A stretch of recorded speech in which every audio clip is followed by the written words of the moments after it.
This episode was pre-recorded as part of a live continuing education webinar. On-demand CEUs are still available for this presentation through AllCEUs. Register at allceus.com/counselor toolbox. I'd like to welcome everybody to today's presentation on sex hormones and your mood. Last week, we talked a lot about the different neurotransmitters, serotonin, GABA, dopamine, yada, yada. But there are a lot of other things that contribute to the availability of serotonin, GABA, dopamine, norepinephrine, and those all influence one another. So we're going to talk about that today because, again, like I've mentioned repeatedly, just throwing an SSRI at depression or throwing a benzodiazepine at anxiety, it may mask the symptoms for a while, but it's not addressing the underlying cause. So we want to figure out, is this person's serotonin system really not working? Or maybe is it their sex hormones, their estrogen, their testosterone, their progesterone? Are those not working really well? Or do they have cortisol that's too high? Their HPA axis is kind of off the charts, and that's suppressing everything else and throwing it out of whack. So it's not necessarily that the serotonin system isn't working. It could be things working against it. Think about it like when you have 100 pounds of dog food in your car and you get really crappy gas mileage. Well, that's not a problem with the car. The problem is you got 100 pounds of dog food back there, and as soon as you take the dog food out, the car gets better gas mileage. Same sort of thing with neurotransmitters. We don't necessarily know that the dysfunction is in the neurotransmitters in the person's body. It could be something else that is suppressing or enhancing the availability of the neurotransmitters. And once that underlying cause is addressed, then the neurotransmitters will stabilize on their own. We're going to identify the effects of estrogen, progesterone, and testosterone levels on mood. We'll explore the effects of cortisol on sex hormones and mood, and identify the cause of sex hormone imbalances and some possible interventions. And you'll find that a lot of the things that cause the sex hormones to be out of balance are very similar to things that cause leaky gut and a variety of other issues. So it's not anything that is super, what's the word I'm looking for? Clinical, if you want to use that word, to address. Estrogen is linked to mood disruptions that occur only in women. Now, this statement is a little bit misleading because estrogen is linked to mood disorders in men, and we'll get there. However, there are certain disorders that only women have that are linked to estrogen. So there's probably a misplaced modifier in there somewhere. Anyway, PMS, premenstrual dysphoric disorder, and postpartum depression are linked to mood disruptions. And, well, we will go with that for right now. The PMS and PMDD for certain are only things that women get. And there is some argument that men do experience postpartum depression, so I don't want to negate that. But estrogen is linked to mood issues, and they find that right during when a woman gets pregnant, when a woman has a baby, and when a woman stops breastfeeding, and when we go into perimenopause and menopause and postmenopause, all 6 of those times there are huge hormone changes, and those are the times that women are more likely to develop mood symptoms. Oh, and adolescence, when people have their first menses. So there is a link somewhere, and they're not 100% sure what that link is, but they know that varying estrogen levels affect the individual. Interestingly, estrogen levels in women with PMS or PMDD are almost always normal. So if you're saying, okay, well, Sally, you're depressed, the SSRIs aren't seeming to work, or before we throw, psychotropics at you, go get a blood test and see if your sex hormone levels are normal, or see if it's a hormonal thing. Well, Sally's going to go and get this blood test done, and it very well may come back that her estrogen levels and her progesterone levels are normal. And so she may feel very frustrated because, the SSRIs might not be working, but there's no other cause that she's seeing immediately. The problem may lie in the way that estrogen talks to the parts of the brain involved in mood. So there could be a disruption in the estrogen system, if you will, or in the serotonin system. But the levels, when you just measure how much is there, might be very adequate. During perimenopause, up to 10% of women experience depression that may be caused by unstable estrogen levels. This is an interesting little thing. Some studies suggest that using a transdermal estrogen patch by itself can improve depression during perimenopause. We're going to get into some of the ups and downs of that in just a second. So possibly using a transdermal estrogen patch could work, but too much estrogen is bad and too little estrogen is bad for mood. Mood-related functions of estrogen. It increases serotonin and the number of serotonin receptors in the brain. Estrogen makes serotonin more bioavailable to the body.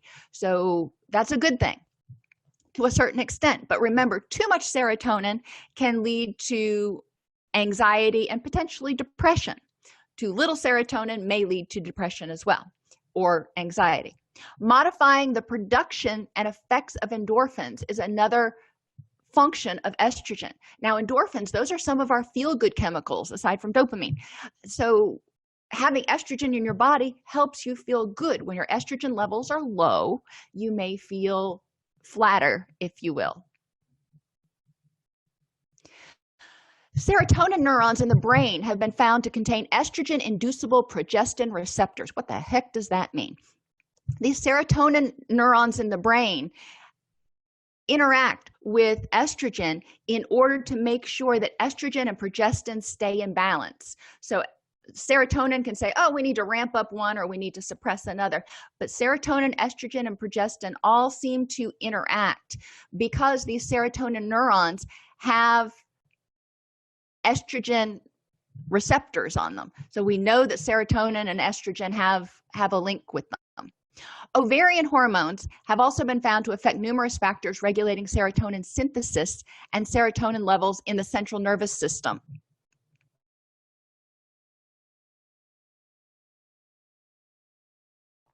The enzyme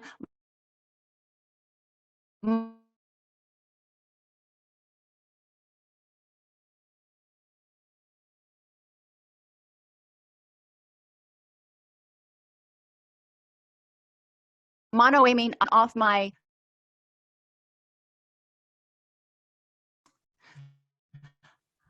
the MAOIs are the old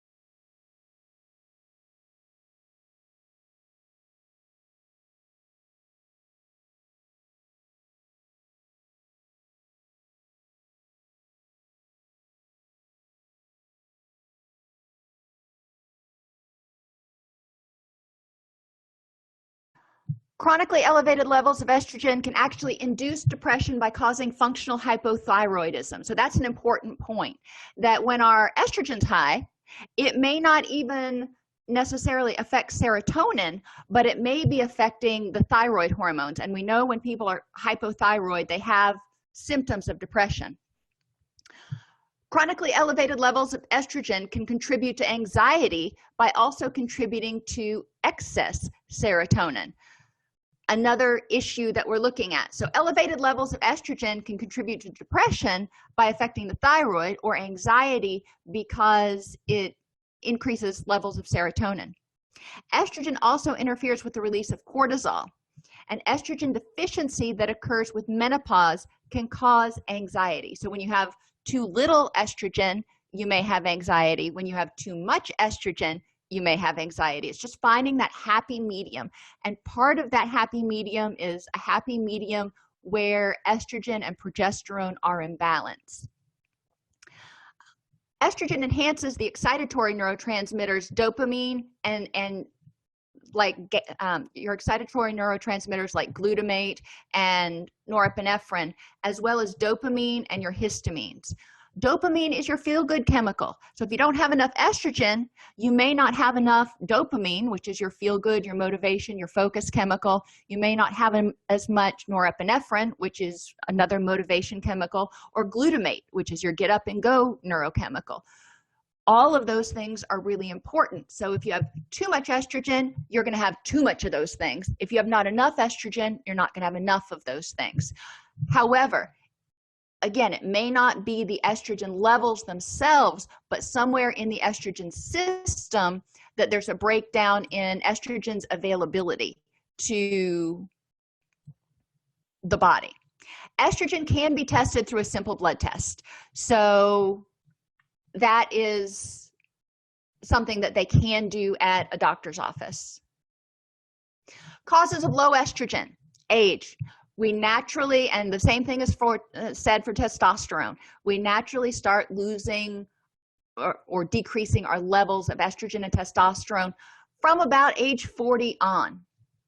For women, premature ovarian failure or hysterectomy, anything that makes the ovaries go bye-bye, will cause an abrupt decline in estrogen.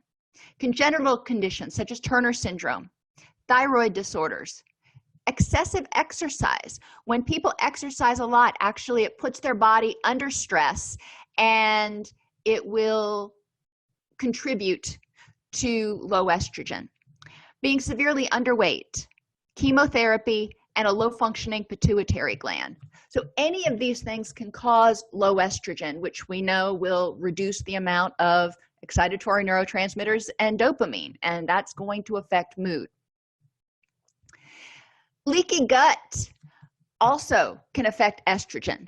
So we talked about leaky gut in other presentations, the fact that when our gut is exposed to cortisol, when it's exposed to stress, when serotonin levels are low, then inflammatory molecules can actually leak out through the gut and cause low-grade inflammation throughout the body. This leaky gut can also contribute to high estrogen because it's a condition in which the gut microbiome is just all out of whack, and a lot of our hormones are actually produced in our gut, so we need a healthy gut.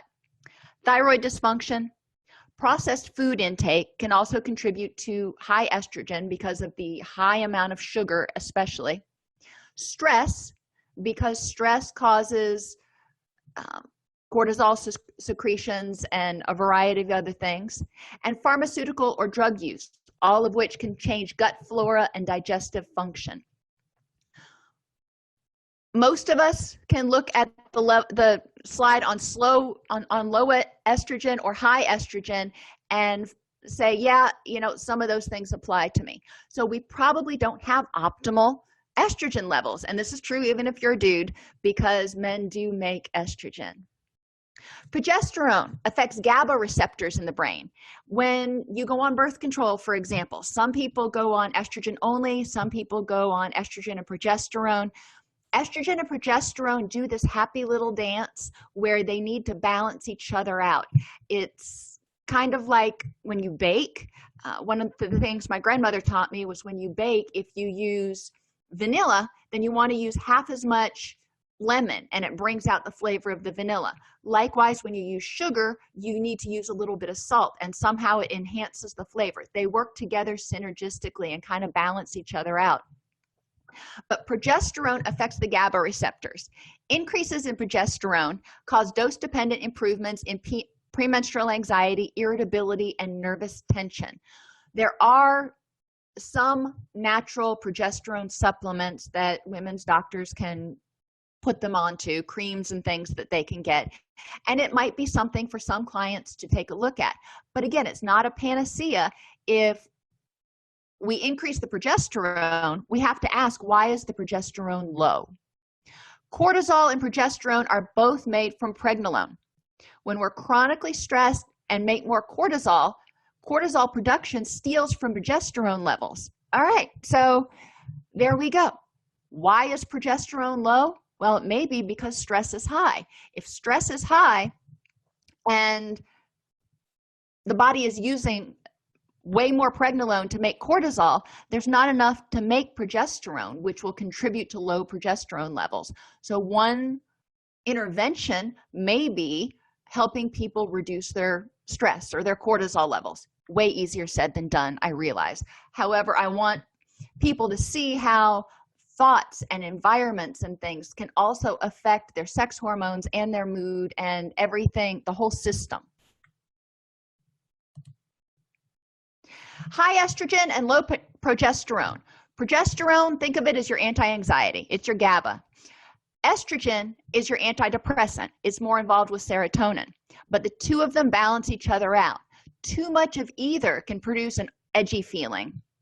And the higher estrogen levels go, the more cortisol is released, making us less able to adapt to stress. High estrogen levels can contribute to subclinical hypothyroidism, which also decreases GABA release. So high estrogen levels can contribute to hypothyroidism, can affect the thyroid levels, which also impacts the availability of GABA. So not only are you feeling flat and exhausted and fatigued, you may also feel more anxious. Well, that really sucks to have all those things all at once. High estrogen also affects people's levels of dopamine. So you can see how these sex hormones, which we don't really talk about hardly at all, if at all, in graduate school, really do have a significant effect on the neurochemicals in the brain and the neurochemicals of mood. Serotonin can increase estrogen, and estrogen's excitatory. Too much serotonin is associated with anxiety. Too little serotonin is associated with depression in some but not all. Remember, sometimes when people are anxious for too long, they go into that conservation stage. So they may have too much serotonin causing them high levels of anxiety for too long, and then they go into this hypocortisol state where their body is in conservation mode and they're going to feel depressed. We can't say just based on whether somebody's anxious or depressed whether their estrogen or their serotonin is too high or too low. We don't know which one of these chemicals might be affecting it. Testosterone can have a significant impact on mood as well. It helps with people's sense of well-being and self-confidence. And remember, men and women have testosterone. We just don't have as much as the guys do. And men don't have as much estrogen as we do. But we all have a little bit. Depression and anxiety are well-known symptoms of low testosterone. Depression and anxiety are also symptoms of low testosterone in women. Oh, okay. So it's not just the estrogen. It's not just the progesterone. It could be the testosterone. When people present with a symptom, we need to try to figure out what's causing it because there are so many things that can cause, quote, depressive symptoms.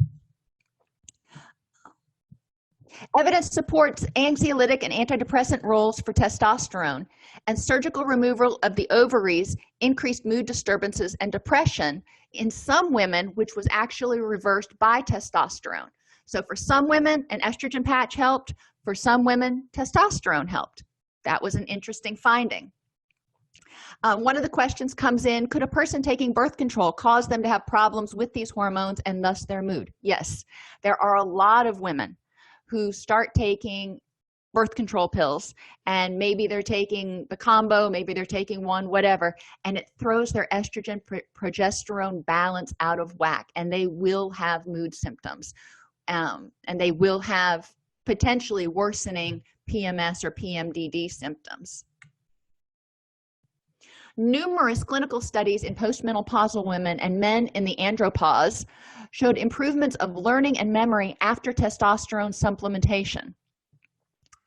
Testosterone also impacts GABA bimodally. What does that mean?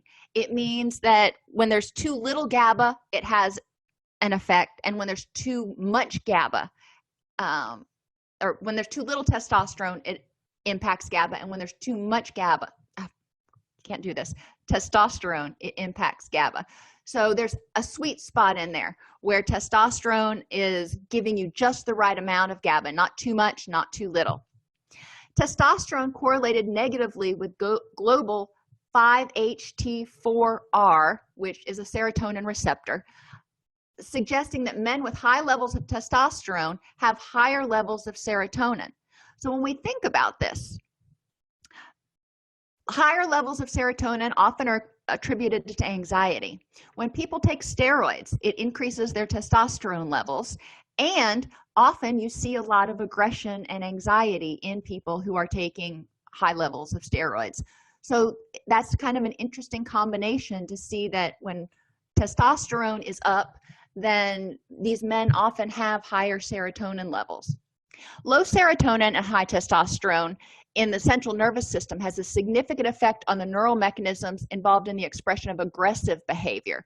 So if somebody has high testosterone, but their serotonin is still really low for some reason, it can cause a lot of aggression.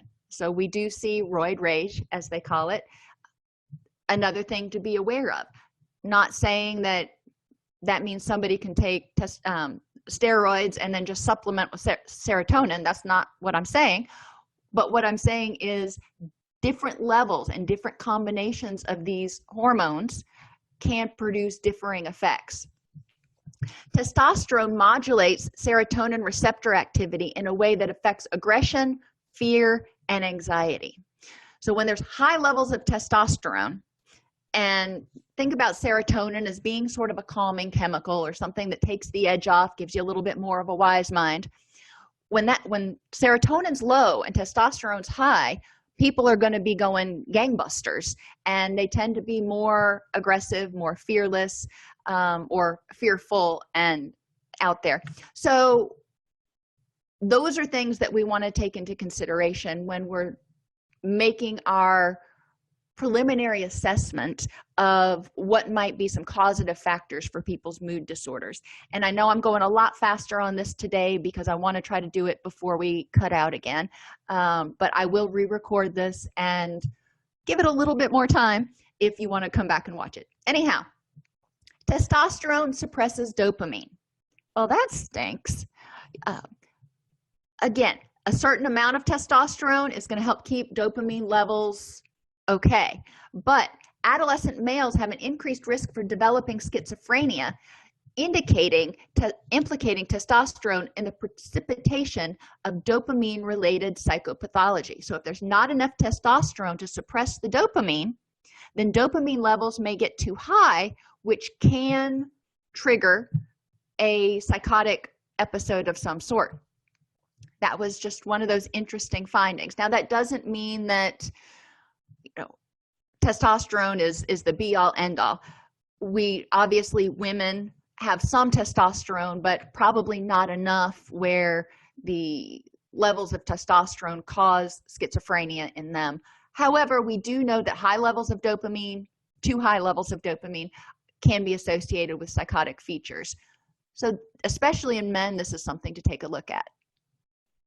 Low testosterone levels trigger symptoms such as anorexia, fatigue, decreased libido, which all may impact mood. And when we think about it, lack of appetite, fatigue, and lack of sex drive are all pretty much symptoms of depression. So yeah, when you're feeling that way, you're already feeling kind of sluggish and slow and blah.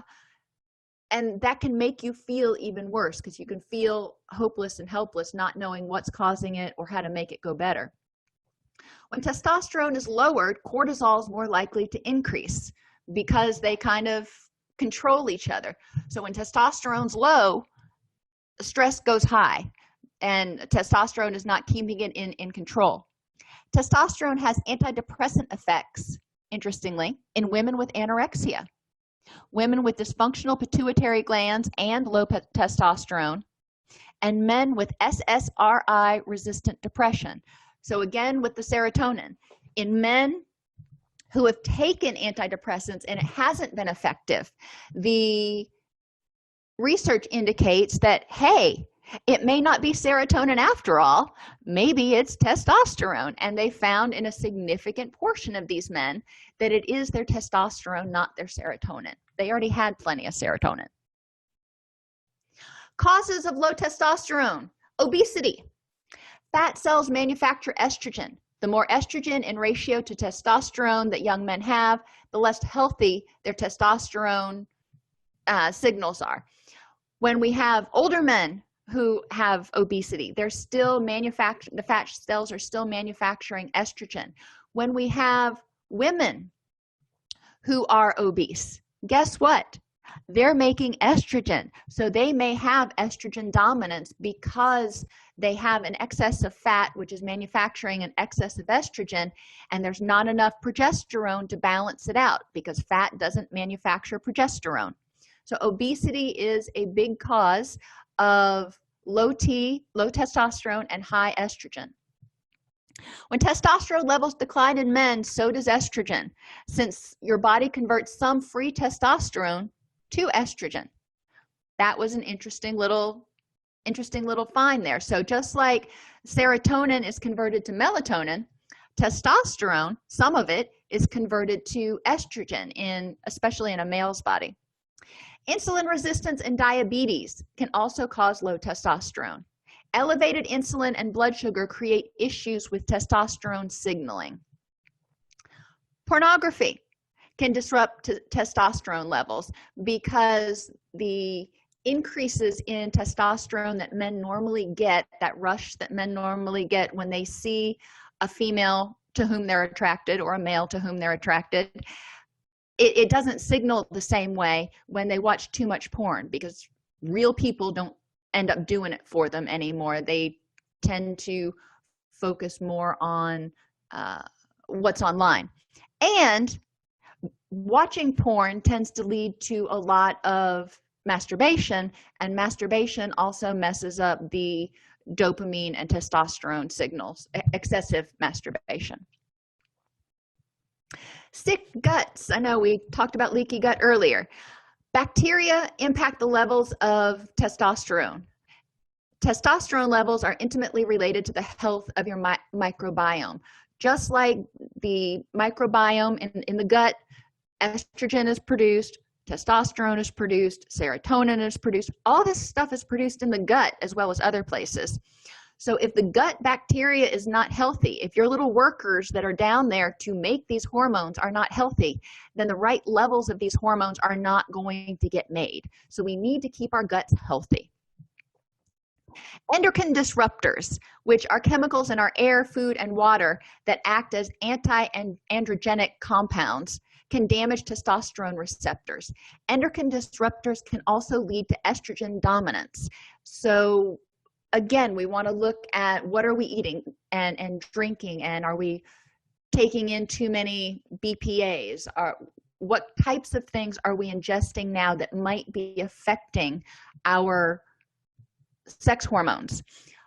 For some people, and the research is really split, for example, on whether it's okay to eat foods that are high in phytoestrogens like soy foods and edamame if you have a history of breast cancer in your family or have a personal history of breast cancer.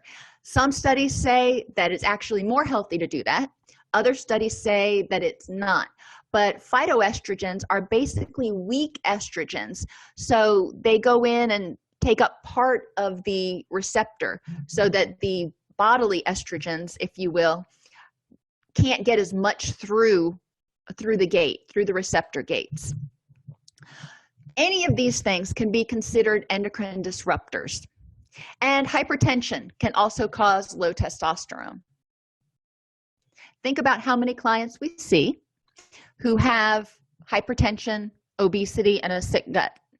Not to mention, the endocrine disruptors like the nitrates and the nitrites and the POFAs and BPAs, and I can just continue, but I won't. We have a lot of lifestyle factors that clients can actually change that can significantly help their mood and well-being. Cortisol and sex hormones. Cortisol and progesterone are made from pregnenolone. We already talked about this a little bit. When the body needs cortisol, when the body's under stress, when that HPA axis goes off, the production of progesterone gets sacrificed, leaving higher levels of estrogen in your system. So that can lead to estrogen dominance, which can lead to anxiety. It can lead to a whole lot of other things. Progesterone balances out the effects of estrogen, and there's a negative relationship between cortisol and testosterone. So as cortisol goes up, testosterone goes down. As cortisol goes down, testosterone goes up, which means if you just think about cortisol as our stress hormone, if somebody's testosterone is low, well, in order to get it up, we probably need to help them lower their stress levels and turn down that HPA axis. Now, people who have PTSD have a chronically high level of cortisol in their systems a lot of times, and that's that hypervigilance that we see. Like I said earlier, it's easier said than done to lower cortisol levels, but if people are aware of the impact of cortisol in their body, then they can do things to affect it. Now, we need a little bit of cortisol. Like every other hormone in our body, we need the right amount, not too little, not too much.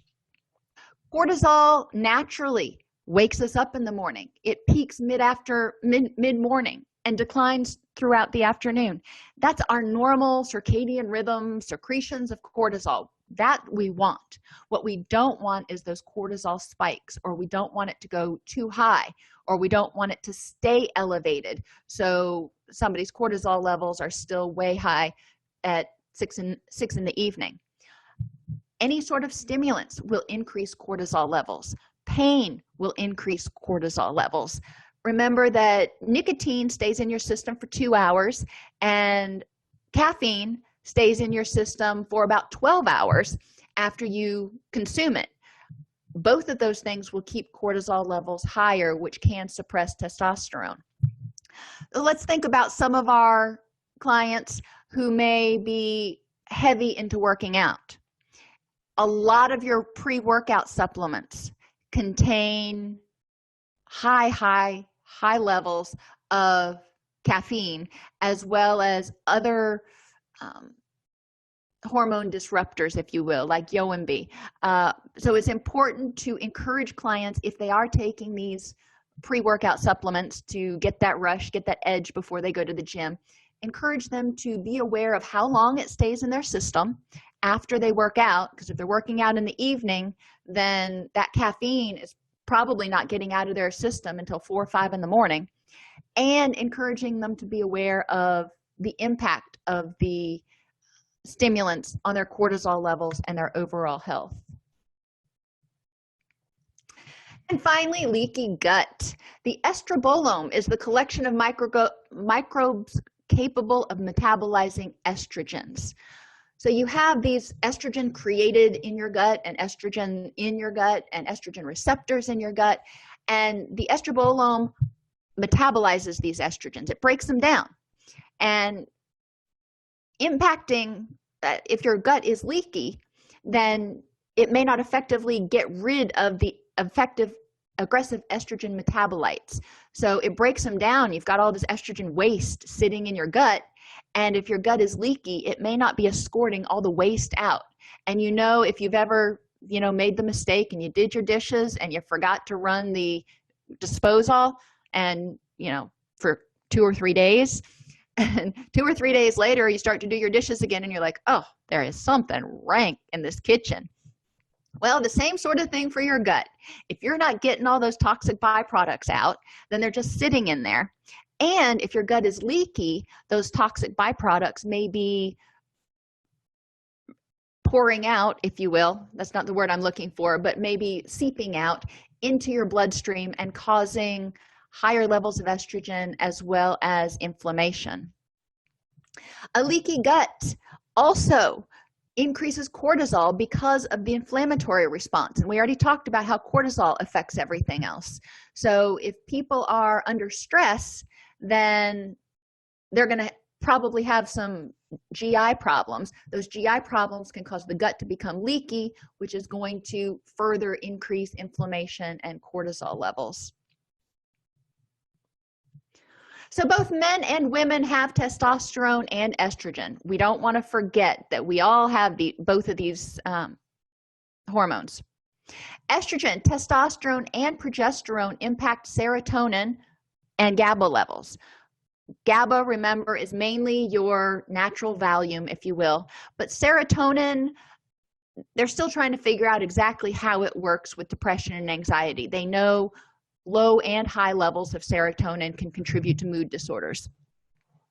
Cortisol, your stress hormone, reduces the amount of your sex hormones generally. When cortisol gets high, testosterone gets low, yada yada.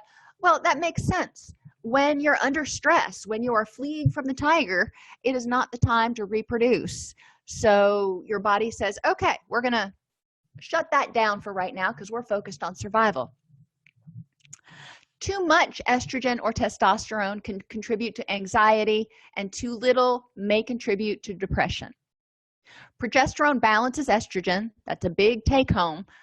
And remember that blood levels on a lot of people who have estrogen related issues may be very normal. Their blood plasma levels of estrogen may be very normal. There may be a dysfunction in their estrogen signaling system. Cortisol is made from pregnenolone, which is the same hormone that progesterone is made from. So if people are under stress, they're not going to make as much progesterone, so the body can't balance out and they will become estrogen dominant. Too much cortisol means too little progesterone and estrogen dominance. Leaky gut also contributes to estrogen dominance and excessive cortisol. Finally, hypertension, obesity, diabetes, and stress all impact testosterone levels as well as leaky gut. These are all factors, lifestyle factors, that we can address. Now, if somebody's diagnosed with diabetes, obviously that's a lifelong thing that they're dealing with. However, they can pay attention to their blood sugar and their insulin levels and not be like my grandfather-in-law and be like, well, I'm going to have a big old piece of chocolate cake, so I guess I better take an extra shot of insulin. Yeah, that's not the way to go. But these are things that can be somewhat controlled. And as clinicians, it's important for us to educate clients that there's only so much that we can do in our counseling session. There are certain lifestyle factors that are going to mediate or moderate the progress they make. So unless they start getting their body machine healthier, then all those chemicals and neurotransmitters are going to have a harder time working. So it's good to have a multidisciplinary team. A question comes in: if you have a client who's clinically depressed, would you refer them to be tested for leaky gut, hormone levels, and thyroid in order to rule out? Well, if you can find a physician who will actually test for leaky gut, that would be awesome. Most Western medicine physicians have still not embraced the concept of leaky gut, just like it took them over a decade to embrace the concept of fibromyalgia. So that being said, yes, I definitely refer for an assessment of hormone levels and thyroid levels in order to rule out anything that can be tested. And I also encourage clients to keep a daily journal of how they're feeling, and female clients a daily journal of how they're feeling and when their monthly cycle is, in order to identify any trends. So even if their estrogen levels come back normal and their progesterone levels come back normal, we might still see a fluctuation in mood as their hormone levels fluctuate, which could indicate a dysfunction in the system somewhere. I also encourage them to keep down, write down any supplements that they're taking, etc., so we can rule those things out.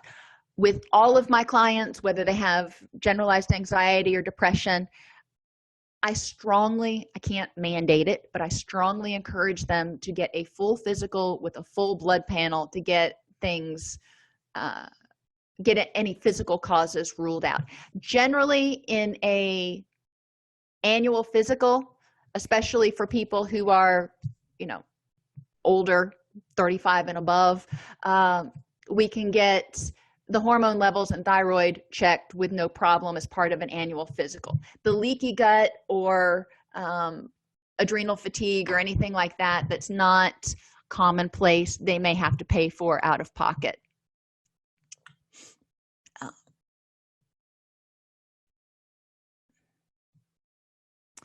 And Amanda points out that a lot of times people with autism can identify struggles with a leaky gut. So can this be hormone related? They have found, yes, they have found a connection between leaky gut and symptoms of autism. So that's the short version. And if you go to a video that I did on gut health, I guess it was about 3 weeks ago now, I do talk about that a little bit in that video on our YouTube channel.